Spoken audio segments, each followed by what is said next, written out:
Afternoon, everyone.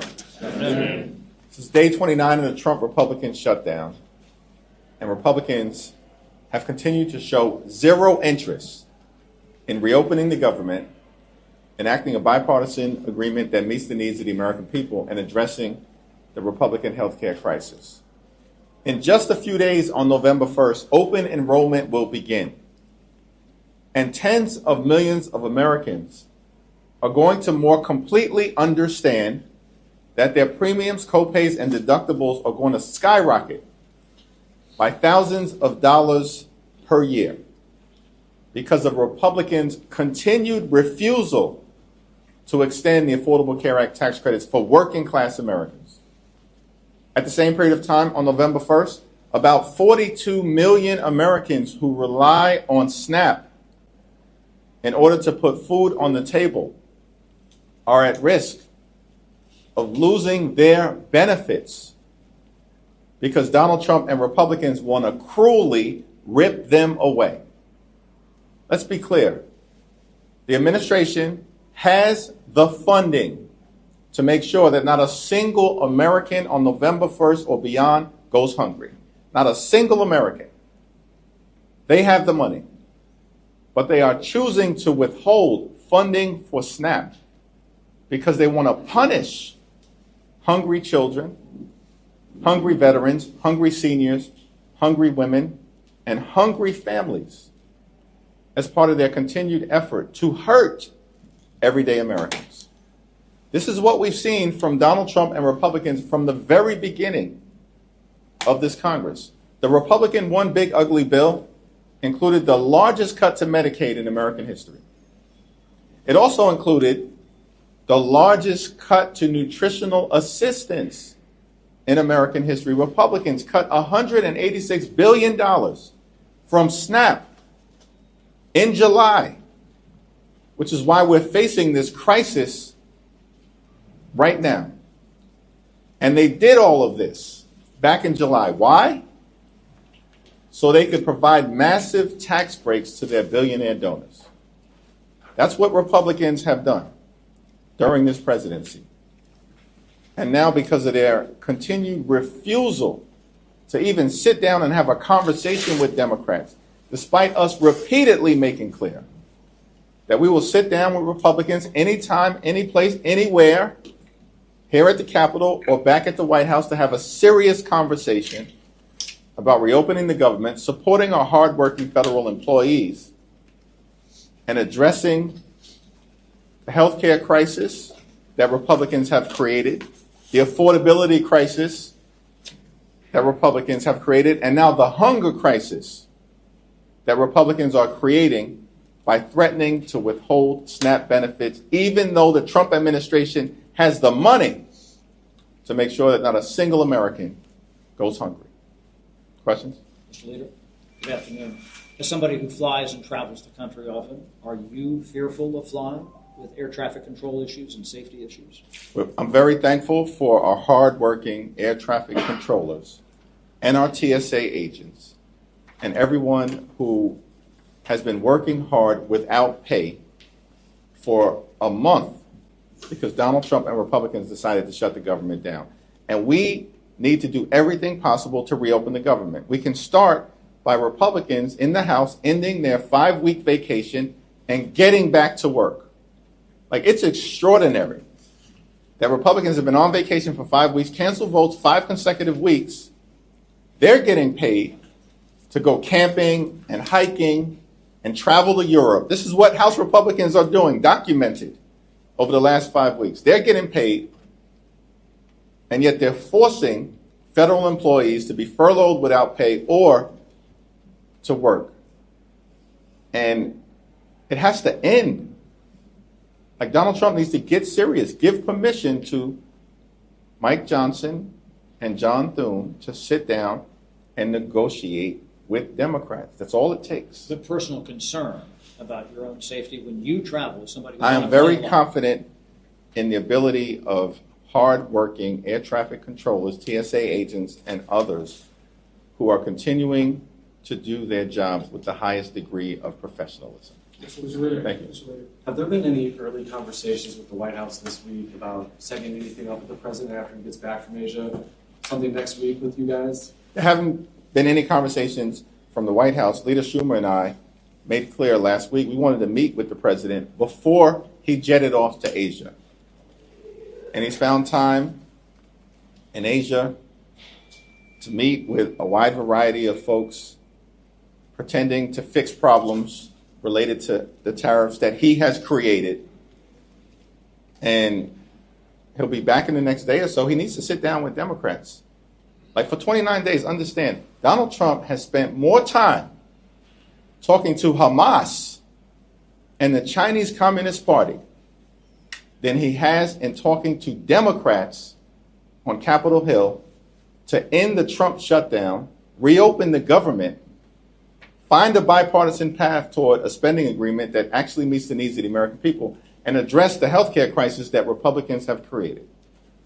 That's an unacceptable thing to the overwhelming majority of Americans, that this American president, in the middle of a shutdown that he's created, while refusing to address the Republican healthcare crisis, can find the time to talk to Hamas and the Chinese Communist Party, but can't talk to people who represent half the country, including many Republicans in our districts who are being hurt by Republican policies. Michael? Thank you, Mr. Leader. Speaker Johnson this morning said that he's given up on leadership, referring to Leader Schumer and yourself. He called you both irredeemable. He said some things about Mamdani being the face of the Democratic Party. What's your reaction to that? Have you spoken to Speaker Johnson, in response to the death threats of last week or about the shutdown any time in the recent days? I spoke to him briefly this week, but he had nothing to say about the death threats. And, that's irredeemable. I don't expect to hear anything from Republicans because they've created this situation. Donald Trump pardoned hundreds of violent felons who brutally assaulted police officers, more than 140 or so who were seriously injured, and then released them back into communities across the country. And Mike Johnson and House Republicans and Senate Republicans, they all support that irresponsible act, that un-American act by Donald Trump. So they're irredeemable on a whole host of issues. They certainly are irredeemable, these Republican extremists, when it comes to actually standing up for the American people.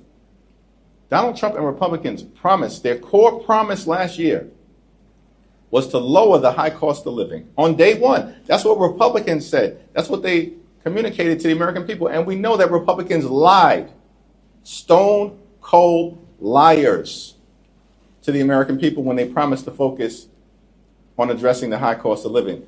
Costs are not going down in America, they are going up. Housing costs are up, grocery costs are up, electricity prices are through the roof, childcare costs are up, and now because of Republican refusal to extend the Affordable Care Act tax credits, we know that premiums, copays, and deductibles for the overwhelming majority of Americans, including but not limited to more than 20 million Americans who receive their Affordable Care Act tax credits, are about to explode. Republicans have done this, and they now refuse to even sit down and address the health care crisis that they have visited on the American people. The conversation was related to the shutdown that you had. It was a brief conversation. I reiterated our position as it relates to a willingness to sit down to find a bipartisan path forward, that we were going to continue to support our hardworking federal employees who they've been victimizing since January 20th, that we need to reopen the government, and we need to do it now, but we also need to address the Republican health care crisis. Our position as Democrats has been clear. We're not going to support a partisan Republican spending bill that continues to gut the health care of the American people. And by the way, we're not going to allow them to pretend as if they support nutritional assistance to the American people. They just cut $186 billion from SNAP, literally 2 or 3 months ago, in their one big ugly bill. Largest cut to SNAP in American history. The extremists on the other side of the aisle are irredeemable. That's why they're getting ready to go down in flames politically in California, in New Jersey, and in Virginia next Tuesday. Mr. Jeffries. obviously you and Leader Schumer have been on the same page when it comes to this government shutdown issue, but you are not on the same page when it comes to endorsing the Democratic nominee, Zoran Mondani, for mayor in New York. Does this show a rift in the Democratic Party that the two Democratic leaders here in Congress are not in agreement on endorsing the Democratic nominee in New York? No. We're talking about now potentially more than 40 million people that are not going to get their SNAP benefits, and thousands of federal workers who are going to miss their second paycheck now.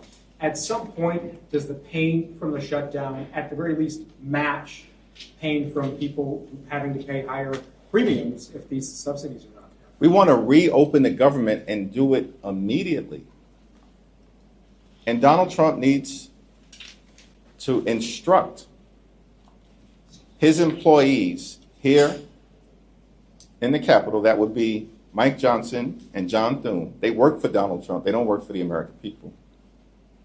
In fact, Donald Trump is the one who recently said, "I'm the president and the Speaker of the House." This is extraordinary stuff. Like, Donald Trump is openly mocking Republican leaders.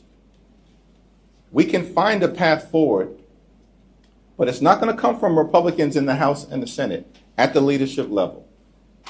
It's got to come from the Trump administration saying the American people have had enough of this Republican shutdown, have had enough of the refusal to deal with the health care crisis. As Marjorie Taylor Greene has indicated, this is a Republican health care crisis, and they refuse to do anything about it. She can't find their health care plan. We can't find their health care plan because it doesn't exist. So all of this pain that's being visited upon the American people by Donald Trump and Republican policies needs to end.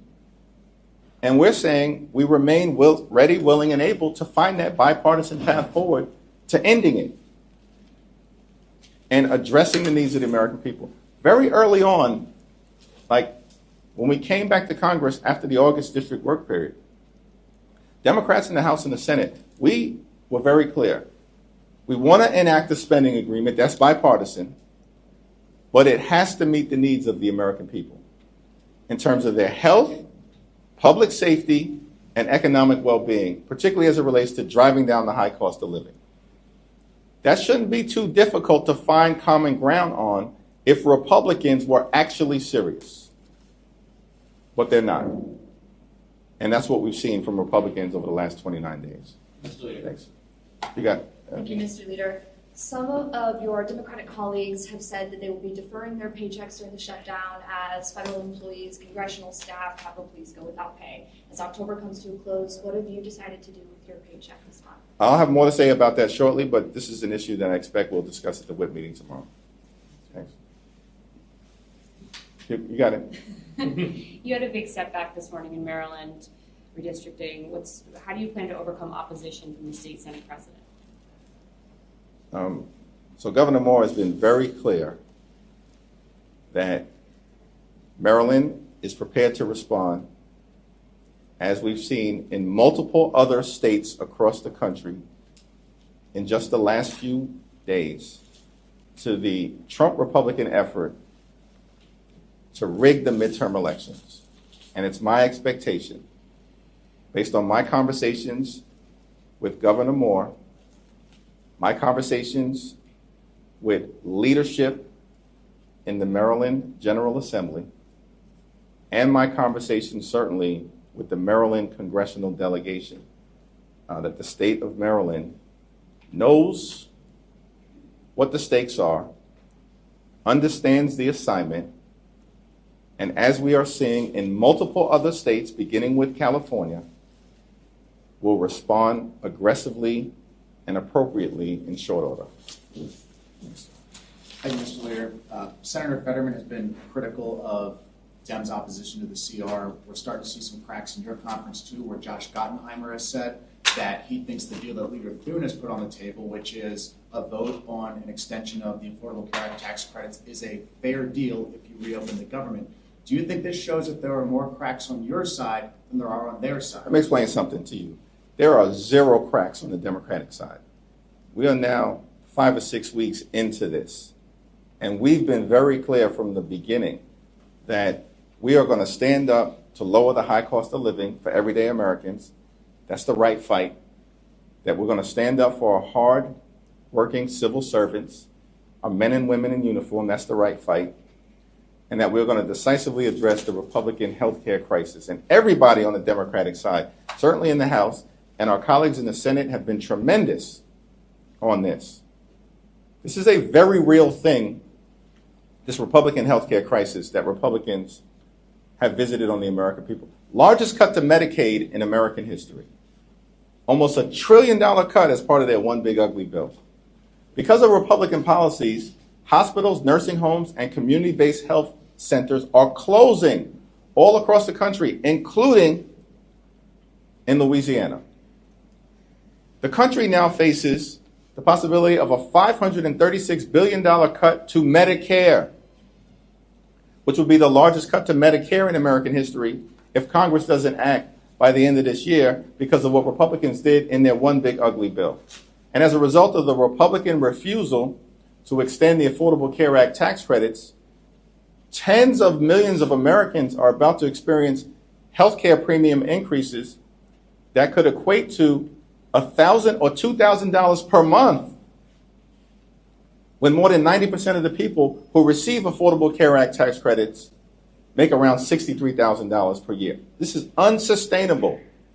And this is a Republican health care crisis. And every single Democrat, certainly in the House, from Representative Ocasio-Cortez to Representative Josh Gottheimer, and all points in between along the ideological spectrum, are in this fight until we win this fight. And I'm in touch with everyone.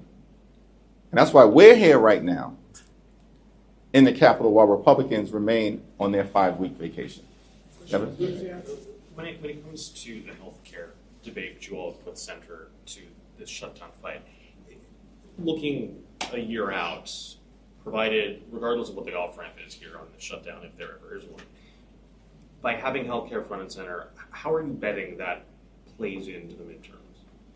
Well, we've made clear as Democrats that as we move forward in terms of our public policy agenda, that the American people deserve much better than what they've gotten from this administration, which has been an unprecedented assault on the economy, on health care, on nutritional assistance, on veterans, on farmers, on law-abiding immigrant families, on nutritional assistance, on the rule of law, and of course on the American way of life. And that we're going to focus as Democrats on lowering the high cost of living, fixing our broken health care system, and cleaning up corruption. Because we're experiencing corruption in real time here in America. Donald Trump and his administration make Richard Nixon look like a choir boy. That's the level of corruption that we've seen. And it hurts the American people because Donald Trump is more focused on rewarding his friends on Wall Street by doing things like finding $40 billion to bail out Argentina, and he can't find a dime to extend the Affordable Care Act tax credits, or is withholding billions of dollars in SNAP assistance that the administration has because it's been allocated by Congress in order to cause children in America to go hungry. That's Republican policy. But if I can just follow up, just one more fine point on it. Healthcare is a fight that you are happy to have heading into the midterms. This is not political for us. This is about making life better for the American people. And it certainly is the case that in working to make that happen, we've got to fix our broken healthcare system and decisively address the Republican healthcare crisis. Question on SNAP? So if the Senate somehow did pass the Hawley bill to fund SNAP, would you House Democrats support that if it came up? Leader Thune has expressed opposition apparently to the Hawley bill, so it doesn't seem like anything is going to happen there because Republicans clearly want to weaponize hunger, and that's unfortunate. The best path forward is for Donald Trump to instruct his administration to spend the money that has already been allocated by Congress, more than $5 billion that they have in an emergency contingency fund for moments like this to ensure that there's continuity in terms of SNAP benefits. And as has been the case for weeks now, the American people will continue to hold Republicans accountable for the shutdown, for the refusal to reopen the government, for the failure to address the healthcare crisis that extremist Republicans have created, and now for the possibility that 42 million Americans, including 16 million children, 8 million seniors, and over 1 million veterans may go hungry because the Trump administration wants to cut off SNAP benefits on November 1st. Thank you. If Democrats are successful in Virginia and New Jersey, will you take that as a sign to keep up the fight and not reopen the government, or that your demands on healthcare be met? And then separately, how many briefings total have you received on the U.S. military strikes in Venezuela? And have you seen sufficient evidence that those were drug votes that they issued? There's been zero evidence presented to me, and I believe that has been presented to the Gang of Eight and certainly to the Congress to justify the strikes that have taken place based on what has been presented to us by the administration. It's my understanding that there is going to be a briefing tomorrow that I think will be hosted by the Armed Services Committee, and we'll see whether the administration can finally come forward with evidence as to the nature of the people who are being killed, their connection to the drug trade, and what legal authority does the administration have to engage in what some have characterized as extrajudicial killings. In terms of what may happen next Tuesday, that's on the non-governmental side. And our commitment to the American people from the very beginning of this shutdown drama that Donald Trump and Republicans have jammed down the throats of everyday Americans in ways that are causing significant pain is that we will find a bipartisan path forward to enact a spending agreement that actually makes sense for the American people, but at the same time addresses real needs of everyday Americans, working class Americans, and middle class Americans. That's who we're fighting for. Not the wealthy, the well-off, and the well-connected. We leave that to the Republicans. They do that well. We're fighting for everyday Americans, which includes addressing the healthcare crisis that is jamming them up. Now, what happens in Virginia and New Jersey and California, where I'm very confident that we will be successful, doesn't have anything to do, in my view, with the outcome in reopening the government. First of all, we need House Republicans to just show up for work. Are they coming back to Washington next Monday? It remains to be seen. And we need them to just simply commit to engaging with Democrats on Capitol Hill. Like, just give us a little bit of time. You've given Hamas time. Donald Trump has found time to give to the Chinese Communist Party, but can't spend a minute to reopen the government for the American people. Well, at the same time, we've seen Donald Trump bulldoze half the White House so he can create a ballroom where he will be celebrated by his sycophants like a king. This is extraordinary stuff. The American people know the Trump administration has gone too far. They are rejecting his policies, rejecting Republican policies. Republicans have broken every promise that they made on the campaign trail. Life isn't getting better. It's getting worse. The majority of the American people have consistently now said that the country is moving in the wrong direction. And as Democrats, we're committed to getting things back on track. Thank you, everyone. Thank you. Thank you. Thank you. Don't blame me.